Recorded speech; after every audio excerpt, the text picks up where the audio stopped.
मित्रांनो, 45 वर्षाच्या नीरज शर्मा गेल्या काही महिन्यापासून सतत एका भीतीखाली जगत होत्या.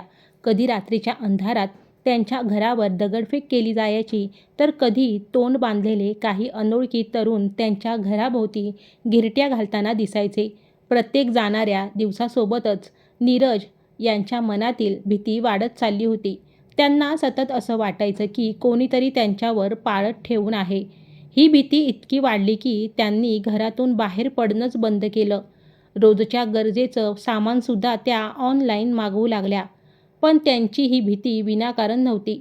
कारण या सगळ्याच्या साधारण 3 महिने आधी एका सुसाट वेगाने आलेल्या गाडीने त्यांना चिरडून मारण्याचा प्रयत्न केला होता. त्या दिवशी नीरज कशाबशा वाचल्या, पण ज्या मृत्यूच्या दाढेतून त्या सुखरूप बाहेर पडल्या होत्या, तोच मृत्यू पुन्हा एकदा त्यांच्या दारावर टकटक करणार होता. आता ही भीती फक्त धमक्यांपुरती मर्यादित राहिलेली नव्हती. एक दिवस घराच्या पायऱ्यांवर त्यांना सिंदूर, लाल धाग्याने गुंडाळलेला नारळ आणि नंतर एक काळी बाहुली सापडली, ज्याला लोक करणी किंवा काळा जादू म्हणतात. नीरज यांनी या सगळ्यांचे व्हिडिओ रेकॉर्ड केले आणि त्यांचे भाऊ राकेश शर्मा यांना फोन करून सर्व काही सांगितले. घराबाहेर 5 हाय डेफिनिशन CCTV कॅमेरेही बसवण्यात आले. पण तरीही 3 जुलै 2026 रोजी जे घडलं त्याने संपूर्ण जयपूर हादरून गेलं. नमस्कार मित्रांनो, स्वागत आहे तुमचं आपल्या आपली नाती चॅनलवर. आज आपण पाहणार आहोत जयपूरमधील नीरज शर्मा यांच्या हत्येचा तो थरारक तपास, ज्यामध्ये एका पोटच्या मुलीनेच पैशाच्या हव्यासापोटी आपल्या आईचा बळी दिला. 3 जुलै 2026चा तो काळा दिवस. स्थान प्रतापनगर, जयपूर. संध्याकाळची वेळ होती, साधारण 5:45 वाजताची. नीरज शर्मा नेहमीप्रमाणे आपल्या 17 वर्षाचा दिव्यांग मुलगा आर्यन याला फिजिओथेरपीसाठी घेऊन गेल्या होत्या. तिथे ट्रीटमेंट सुरू असतानाच नीरज यांच्या फोनवर एक कॉल येतो. फोनवर काहीतरी असं बोललं जातं ज्यामुळे त्या तातडीने क्लिनिकमधून बाहेर पडून रस्त्याने चालू लागतात. त्या काही पावलंच पुढे गेल्या असतील, तेवढ्यात मागून तब्बल 120 किमी प्रति तास या वेगाने एक सुसाट स्कॉर्पिओ गाडी आली आणि तिने नीरज यांना थेट जोरदार धडक दिली. धडक इतकी भीषण होती की नीरज हवेत कित्येक फूट उडून थेट 100 फूट दूर जाऊन पडल्या. स्कॉर्पिओ चालक गाडी न थांबवता तिथून पसार झाला. नीरज यांचा जागीच मृत्यू झाला होता. पोलिसांनी सुरुवातीला याला हिट अँड रन म्हणजे अपघात करून पळून जाण्याचा गुन्हा म्हणून नोंदवलं. पण तपास सुरू होताच पोलिसांसमोर एक असा जबाब आला ज्याने या अपघाताला एका सुनियोजित हत्येचा कट सिद्ध केले. नीरज शर्मा जयपूरच्या एअरपोर्ट कॉलनीत राहत होत्या. त्यांचे पती विजय वशिष्ठ हे राजस्थान हायकोर्टात सरकारी नोकरीला होते.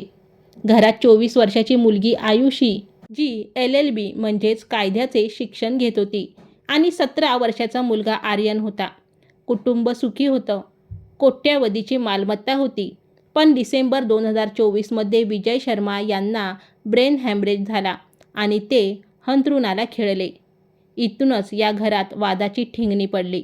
मुलगी आयुषीला नेहमी वाटायचं की तिची आई फक्त तिचा लहान भाऊ आर्यनवरच जास्त प्रेम करते.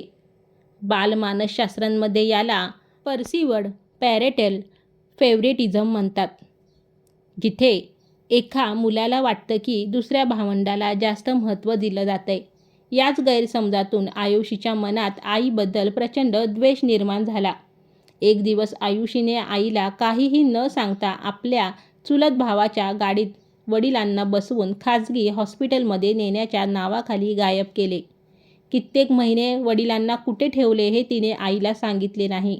शेवटी एप्रिल 2025मध्ये तिने आईला एका खाजगी हॉस्पिटलमध्ये बोलावले, जिथे तिच्या वडिलांची प्रकृती अत्यंत खालावली होती आणि उपचारादरम्यानच त्यांचा मृत्यू झाला. विजय शर्मा यांच्या मृत्यूनंतर सरकारी नियमानुसार कुटुंबातील एका सदस्याला अनुकंपा तत्वावर नोकरी मिळणार होती. आयुषीला ती नोकरी हवी होती, पण तिचे मामा राकेश शर्मा यांनी सल्ला दिला की आयुषीचे संपूर्ण आयुष्य पुढे पडले आहे. स्वतःच्या हिमतीवर मोठी नोकरी मिळवू शकते, पण दिव्यांग आर्यनच्या संगोपनासाठी आई नीरज यांनीही सरकारी नोकरी करणे गरजेचे आहे. नीरज यांना हा सल्ला पटला आणि त्यांनी नोकरी स्वीकारली. पण हीच गोष्ट आयुषीच्या मनाला लागली. तिला वाटले की आईने तिच्या स्वप्नांचा गळा घोटला आहे. तसेच कौटुंबिक मालमत्तेत वाटा मिळवण्यासाठी आयुषी हट्ट करू लागली. ही संपत्ती लहान-सहान नव्हती. भरतपूरमधील मुख्य चौकातील तब्बल 10 ते 12 कोटीची मालमत्ता, जयपूरमधील 2.5 कोटीचे 2 बंगले, वडिलांच्या मृत्यूनंतर मिळालेले 70 ते 80 लाख रुपये, या कोट्यवधीच्या मालमत्तेवर आयुषीचे काका मोहन स्वरूप आणि त्यांचे कुटुंब डोळा ठेवून होते. आयुषी घर सोडून वडिलांच्या जुन्या घरात राहू लागली, जिथे तिचा चुलत भाऊ बलराम तिच्यासोबत राहू लागला. काका मोहन स्वरूप आणि चुलत भावांनी आयुषीच्या मनात आईबद्दल विष कालवायला सुरुवात केली. तिच्या डोक्यात एकच गोष्ट भरवली गेली, जोपर्यंत नीरज जिवंत आहेत तोपर्यंत तुला नोकरी आणि संपत्ती काहीच मिळणार नाही. आईला वाटेतून हटवण्यासाठी काका मोहन स्वरूप आणि आयुषी यांच्यात एक डील झाली. नीरज शर्मा यांना रस्त्यातून हटवले जाईल आणि बदल्यात भरतपूरची कोट्यवधीची संपत्ती काका मोहन स्वरूप यांच्या नावावर केली जाईल, तर उर्वरित संपत्ती आणि सरकारी नोकरी आयुषीला मिळेल. या कामासाठी मोहन स्वरूपने त्याचा नातेवाईक हेमंत शर्मा याला 7 लाख रुपयाची सुपारी दिली.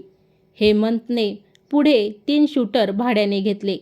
त्यांनी आधी थार गाडीने नीरज यांना चिरडण्याचा प्रयत्न केला, पण त्या वाचल्या.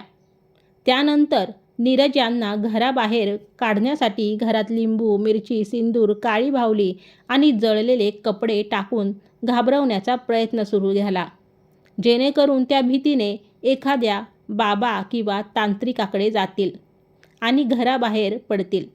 पण नीरज यांनी बाहेर पडणे पूर्णपणे बंद केले. शेवटी नराधम आयुषीने आईच्या मातृत्वाचाच गैरफायदा घ्यायचे ठरवले. 3 जुलै रोजी जेव्हा नीरज आपल्या दिव्यांग मुलाला घेऊन क्लिनिकमध्ये गेल्या होत्या, तेव्हा आयुषीने फोन केला आणि अत्यंत प्रेमाने सांगितले, आई, मला मागचे सगळे विसरून नवीन सुरुवात करायची आहे. तू माझ्याशी बोलायला घरी ये. मित्रांनो, एक आई आपल्या मुलीच्या या खोट्या प्रेमाच्या जाळ्यात अडकली आणि तिथेच घात झाला. आधीच रेकी करत उभ्या असलेल्या आरोपींनी आयुषीच्या इशाऱ्यावरून 120च्या वेगाने स्कॉर्पिओ नीरज यांच्या अंगावर घातली. नीरज यांच्या मृत्यूनंतर त्यांचे भाऊ संतोष आणि चंद्रप्रकाश यांनी पोलिसांकडे खूप मोठा खुलासा केला. त्यांनी सांगितले की आयुषीचे तिच्या चुलत भावासोबत म्हणजेच बलरामसोबत प्रेमसंबंध होते आणि ती त्यांच्यासोबत लिव्ह इनमध्ये राहत होती. तसेच वडिलांच्या मृत्यूबद्दलही त्यांनी शंका घेतली, कारण एकदा भांडणात आयुषीने आईला धमकी दिली होती की जशी मी बाबाची फीडिंग ट्यूब काढून त्यांना मारले तसेच तुलाही मारीन. पोलिसांनी जेव्हा CCTV फुटेज तपासले तेव्हा कार आधीपासूनच तिथे दबा धरून बसल्याचे आणि बाईकवरून रेकी करणाऱ्या तरुणांनी इशारा केल्याचे स्पष्ट दिसले. पोलिसांनी जेव्हा आयुषीला अटक केली तेव्हा ती तिच्या कायद्याच्या पदवीचा रुबाब दाखवत पोलिसांनाच कायदे शिकवू लागली, पण पुराव्यासमोर तिचे काही चालले नाही. मित्र आणि मैत्रिणींनो, पैसा, संपत्ती आणि एका सरकारी नोकरीसाठी पोटच्या मुलीने आईचा आणि कदाचित वडिलांचाही बळी दिला.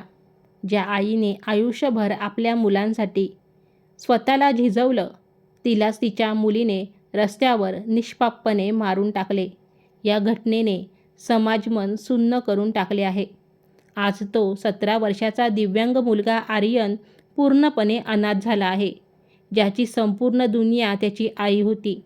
हा खटला आपल्याला विचार करायला लावतो की पैशाचा हव्यास नात्यांमधील ओलावा कसा संपवून टाकतो. तुम्हाला या घटनेबद्दल काय वाटते कमेंट करून नक्की सांगा. व्हिडिओ आवडला असल्यास लाईक आणि शेअर करायला विसरू नका. धन्यवाद.